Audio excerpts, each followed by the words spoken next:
Pinagisa ng 3 pirasong granada ang isang rent-a-car shop sa Bacolod City. 2 sa mga ito ang maswerteng hindi sumabog. Yan at ang iba pang mga rumarapidong balita mula sa probinsya, hatid ng iba't ibang istasyon sa ilalim ng MBC Media Group.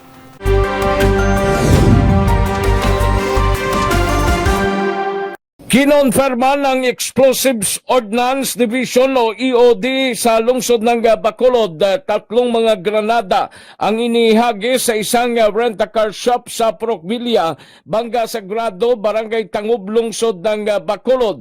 Ayon kay Police Captain Alberto Sardua, team leader ng EOD Bacolod K9 Group, isa ilalim pa sa technical evaluation ang isang granadang pumutok, subalit ang 2 naman na identify na itong mga M26E1 na ginagamit pa noon sa gyera. Dagdag pa ni Sardua, hindi pumutok ang 2 granada dahil hindi nakuha ang kanilang mga safety or lever safety maliban sa safety pin. Wala namang nasugatan sa nasabing insidente at sa ngayon patuloy pang investigasyon ng mga kapulisan. Para sa MBC TV Network News, ito si RH46 Rex Cantong para sa DZRH, una sa Pilipinas, una sa Pilipino.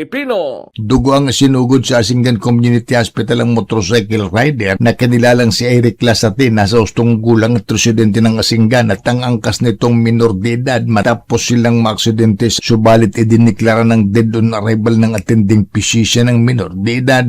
Batay sa ulat ni OIC Chief of Police Captain John Smart Jose, naganap ang aksidente alas 11:30 ng gabi sa Provincial Road ng Barangay Kalipaan, Asingan, kung saan napag-alamang mabilis umanong takbo ng motorsiklo habang binabagtas ang nasabing daan, at pagdating sa palikong bahagi ng highway, na-lose control to sa monobil at doon nagdire-diretso hanggang sa sumimplang, kung saan tumila po ng angkas na minor de edad na naging sanhi ng agaran niyang pagkamatay. Ang rider ay nagpapagaling pa ngayon sa hospital. Para sa MBC TV Network News, ito si Freddy Fajardo, Ares 30, una sa Pilipinas, una sa Pilipino.